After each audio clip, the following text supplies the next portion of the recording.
आज सकाळची सुरुवात आमची लवकर झाली होती. लवकर म्हणजे पहाटेच, कारण आजपासून आदूचं स्कूल आणि क्लास दोन्ही सुरू होणार होतं. सकाळ सकाळ अंघोळ करून पहिल्यांदा देवपूजा करून घेतली, कारण 2-3 दिवस झाले देवांना दिवा पण नव्हता आणि पाणी पण घातलं नव्हतं. स्वयंपाकसुद्धा आवरला लवकर, कारण आदूचा टिफिन, फौजींचा नाश्ता आणि आमचं दुपारचं जेवण सगळं काही एकत्र बनवायचं होतं मला, कारण दुपारी आल्यावरती परत टाईम भेटणार नव्हता तेवढा की जेवण वगैरे बनवायला. चिकूचा पण खाऊ असतो, त्याला खाऊ वगैरे घालायचं, त्यात माझा 1-1.5 तास जातो अक्षरशः. त्याच्यामुळे सगळं काही सकाळीच बनवलं. आदूला पण फौजी बसून द्यायला गेले, त्याचं आवरून दिलं. आज फर्स्ट डे होतं, त्याच्यामुळे आदूने पण खूप नखरे केले सकाळ सकाळ. ह्या आगाऊला आंघोळ घातली पहिल्यांदा. फौजी त्याला फिरायला घेऊन गेले, खाऊन पिऊन घेऊन गेलेले. आज फौजींना वेळ होता, त्याच्यामुळे त्यांच्याकडेच ठेवून जाणार होते, कारण आज माझा फर्स्ट डे होता. त्याच्यामुळे तिथे कसं आहे कसं नाही मुलांना सांभाळायला मावशी असतात तिथे.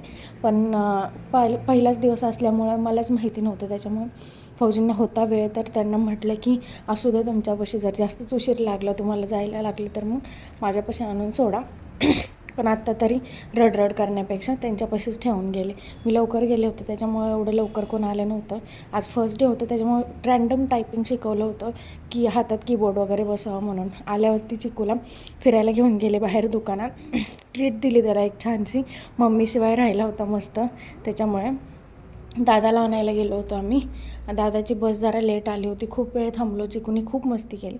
त्यानंतर दादा आला. कसं काय पडतोस बरं तू? उठ ना.